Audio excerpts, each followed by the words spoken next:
দেখুন, আপনারা অবাক হতে পারেন, আমি তো এতটুকু অবাক হচ্ছি না। গোটা ব্যাপারটাই তো ফর্জারির ওপর দাঁড়িয়ে রয়েছে। সে বিধানসভার অধ্যক্ষকে চিঠি দেওয়ার শৈজাল থেকে শুরু করে নানান ধরনের ডকুমেন্টেশনের ফর্জারি। তো এই ধরনের যে অভিযোগ উঠেছে, আমি এই অভিযোগ শুনে হচ্ছে এতটুকু আশ্চর্য নই। যদি সঠিকভাবে তদন্ত হয়, যদি তদন্ত ঠিক পথে এগোয়, তাহলে নানান ধরনের বিষয় আরও সামনে আসবে। প্যান্ডোরাস বক্সটা ওপেন হয়েছে।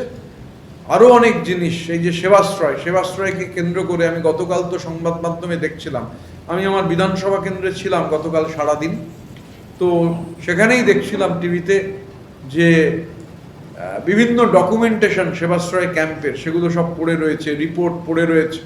প্রথম কথা, সরকারি সেট আপকে ব্যবহার করে এই ধরনের কাজ করা যায় কি না? পশ্চিমবঙ্গে তো 42 জন লোকসভার এমপি, তাহলে এই ফেসিলিটি শুধু কি একজনকে দেওয়া হয়েছিল?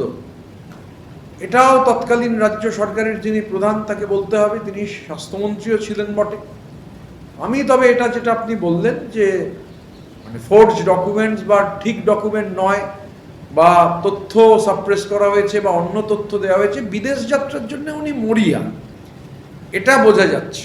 এ নিয়ে কোনো সন্দেহ নেই। এটা বুঝতে বিরাট বিশেষজ্ঞ হওয়ার দরকার নেই, যিনি যেন তেন প্রকারণে তিনি বিদেশে চলে যেতে চাইছেন। এবং বাংলার অধিকাংশ মানুষের আশঙ্কা হচ্ছে উনি বিদেশে একবার চলে যেতে পারলে, সে চোখের আছিলায় যদি চলে যেতে পারেন, উনি আর এমুখো হবেন না।